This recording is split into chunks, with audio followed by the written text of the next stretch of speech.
Okay, long-term care costs, very specialised area. And you've got to understand that legislation is changing all the time and we could have new legislation coming in. But it's connected to what you own. So that could be your income, or that is your income, and that is also your capital assets as well. So for us to be able to advise you, we need to find out exactly what you own, what you've got coming in each month, and what your capital assets are, because that will be assessed.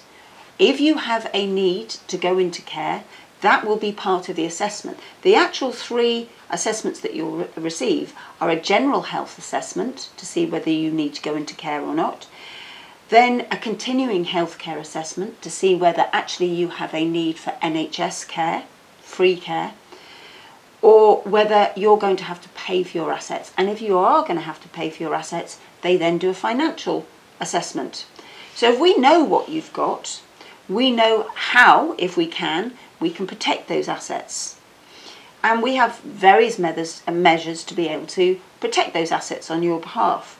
But, as I said, it's a specialised area. So if you have a foreseeable need for care already, there is very little we can do. Because the law says if you are now going to deprive yourself of those assets, your assets, to protect them against long-term care, you can't. But we can help you and guide you through all of that to see what we can do for you and what we can't. A specialised area.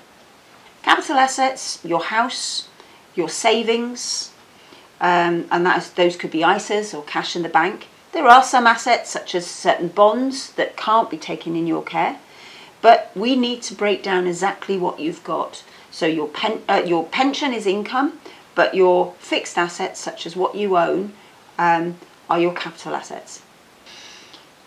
Once we've established what you actually own, what your income is coming in, and what capital assets you've got, they will take your income for your care.